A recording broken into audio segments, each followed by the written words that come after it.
Alam on line میں ایک مرتبہ پھر آپ کو خوش آمدید۔ دیوبندی فرقے کے ایک گول کیپر ہیں، مناظر ہیں، مفتی عبد الواحد قریشی صاحب۔ میں کچھ دنوں پہلے ٹیکس لگ گیا، کتے جتھے آپ جانا سی 3-4 کالج کے لڑکے آ گئے ملاقات، میں نے کہا جی پوچھیے، ایک سوال پوچھنا ہے، میں پوچھے۔ اور پھر ہمارے اسٹوڈنٹس کا کام ہے ان کی قبر تک کلپ جانے چاہیے جب تک یہ اپنی قبر میں نہیں پہنچ جاتے۔ امام بخاری بڑے عالم تھے یا نہیں تھے؟ میں نے کہا بہت بڑے عالم تھے۔ کہتے ہیں پھر ان کی بات کیوں نہیں مانتے آپ؟ امام حنیفہ کو لیے پھرتے ہیں۔ مجھے سمجھ آ گیا کہ اس بچے کو پتہ نہیں ہے کہ امام بخاری اور امام حنیفہ کے اندر فاصلہ کیا ہے۔ میں نے کہا بیٹا امام حنیفہ کب پیدا ہوئے؟ جو میں پہلے بات کر چکا ہوں، اب اسے پتہ نہیں۔ امام بخاری بہت پہلے پیدا ہوئے۔ باقی سانسون دسنے کچھ نہیں ہونا، وہ اگلے دن جی بخاری کا نام بتائیں جی کیا ہے جی، انہوں نے کہا جی صحیح البخاری نہیں ہے، الجامع الصحیح ہے۔ چلو جی اے بھی ہو گیا، اس طرح کہنے نال رفع الیدین دی حدیثاں ختم ہو گیا بخاری چوں یا وہ ضعیف ہو گیا۔ اس سے پتہ کیا کرتے ہیں؟ اس کو کہتے ہیں پرابلم اینڈ۔ اس کے بعد وہ اپنی پبلک پہ دھاک ڈالتے ہیں کہ جن کو یہی نہیں پتا کہ بخاری کا نام کیا ہے، لہٰذا اگر یہ بخاری سے کوئی حدیث بتائے نا آپ نے نہیں ماننی، یہ ہوتی وجہ۔ اس طریقے سے اگر کھلواڑ کرنا شروع کیا نا آپ لوگوں نے، یقین کریں میری یادداشت بھی آپ لوگوں سے زیادہ ہے اللہ کے فضل سے، میں نے کتابیں بھی آپ لوگوں سے زیادہ پڑھی ہوئی ہیں۔ میں نے کہا جی بہت پہلے نہیں، تھوڑا بہت تو بتاؤ، یہ آپ نے سنا کہاں سے؟ وہ جی یوٹیوب پر ہم نے کسی انجینئر کو سنا ہے۔ او انجینئر نے تو نہیں سنیا، او ماما سوال دا جواب دے، یہ کیڑی گل تو کر رہے ہیں؟ اجی میں کہا جی جزاک اللہ، میں قربان جاؤں تیرے اوپر۔ اور دودھ والے سے ملتا ہے، گھی والے سے ملتا ہے، علم والے سے ملتا ہے۔ نقشہ بنوانا ہے تو انجینئر کے پاس چلا جا۔ اور پھر ہم سے ڈگری مانگ رہے ہوتے ہیں۔ آپ ایک دوسرے کی ڈگری کو نہیں مانتے تو آپ کے بڑوں نے دوسروں کے بڑوں کو دین سے نکال دیا ہوا ہے، لہٰذا آپ کی ڈگری کی تو کوئی اہمیت ہی نہیں ہے۔ بھائی انجینئر ہو ساتھ عالم بھی ہو، کہ عالم کی ڈگری، چلیں یہ تو ہم مانتے ہیں، ہمارا فخر ہے، عالم کی ڈگری ہوتی تو آپ کی طرح دماغ بند ہوا ہوتا ہمارا، ہمیں کوئی اعتراض نہیں ہے، لیکن صرف انجینئر۔ حضرت جی پیر ذوالفقار احمد نقشبندی دامت برکاتہم العالیہ پیر بھی ہیں، عالم بھی ہیں، انجینئر بھی ہیں۔ ہمیں کیا، ہماری آنکھوں کے سرما، ہمارے سر کا تاج۔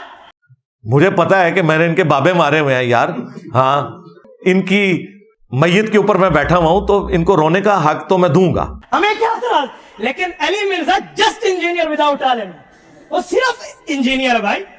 دیکھیں مولویوں کی کوئی تقریر ڈاکٹر اقبال کے شعروں کے بغیر مکمل نہیں ہوتی، اور کہتے ہیں علامہ اقبال نے فرمایا، علامہ اقبال کو کیڑی ڈگری سی؟ تمہارے بڑے بڑے مفتی علامہ اقبال کو کوٹ کرتے ہیں اور علامہ کہتے ہیں، علامہ تو وہ نہیں تھے، وہ تو ڈاکٹر تھے، فلسفی میں انہوں نے پی ایچ ڈی کی ہوئی تھی، دین انہوں نے اسی طرح حاصل کیا جس طرح میں نے۔ بہرحال میں نے تو الحمدللہ جس لیول کے اوپر آپ کے سامنے بیان کیا ہے، تو ڈاکٹر اقبال نے بھی ویسے بیان نہیں کیا کہ آپ کو آیات یا حدیث کے کوئی حوالے بتائے ہوں، لیکن ان والے تک علامہ اقبال کہنے نے، انہوں تک کہنا چھوڑ دیں۔ ہوں آرام ہے، انجینئر دے گلاں سنتے ہیں، تھلی سیدھی ہے یا ٹیڑھی ہے، سڑک سیدھی ہے یا ٹیڑھی ہے، نقشہ ٹیڑھا ہے یا سیدھا ہے، یہ انجینئر بتائے گا۔ علم قرآن اور حدیث کیا ہے یہ علماء بتائیں گے۔ تو وہاں بیٹھا ہوا ہے، پھر اس کی تھوڑی طبیعت صاف نہیں، کہتے اچھا امام حنیفہ رحمہ اللہ اتنے پرانے بندے ہیں؟ میں نے کہا ایک منٹ، ابھی میں نے گولی دکھائی ہے، گولی کھلائی نہیں ہے، سمجھو رکھنا۔ کہتے جی ٹھیک ہے۔ میں نے کہا امام بخاری رحمہ اللہ امام حنیفہ کا مخالف نہیں تھا، وہ تو صحیح بخاری میں امام بخاری رحمہ اللہ ان روایتوں کو لائے ہیں جن میں امام ابو حنیفہ کے شاگرد ان کے استاذ اور دادا استاذ بنتے ہیں۔ علماء سو کو ٹومی کہا گیا نا قرآن میں، ہاں سورۃ الاعراف کی آیت نمبر 175 اور 176 میں علماء سو کو کتے کی مثال بیان کیا گیا۔ علماء سو کی بات کر رہا ہوں، آپ کے علماء کی بات نہیں کر رہا۔ جیڑا کہنا ساڈے مولویاں نو پیڑا کہندا، ان کہتا تواڈے علماء تسی خود مان رہے ہو پھر سو نے، تسی کو ساڈے علماء حق نے۔ اگر آپ اپنے علماء کو علماء حق مانتے ہیں، پھر آپ کو اس مثال سے بالکل کوئی غصہ نہیں کھانا چاہیے۔ ہم تو علماء سو کی بات کر رہے ہیں، آپ کے علماء کی تو بات ہی نہیں کر رہے۔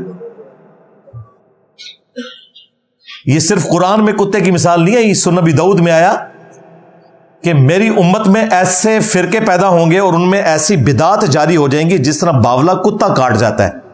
قرآن میں تو کتے کا ذکر آیا تھا اور اس کے زبان ہانپنے کا، نبی علیہ السلام نے کہا ہلکا کتا اگر کسی کو کاٹ جائے اس کے ایک ایک ریشے میں زہر پہنچتا ہے نا، میری امت میں ایسے فرقے پیدا ہوں گے کہ ان کے ایک ایک رگ و ریشے میں بدعت داخل ہو جائے گی، جیسے کتا کاٹ جائے۔ اب مجھے بتائیں کس کتے کے کاٹنے سے بدعت جاری ہوتی ہے؟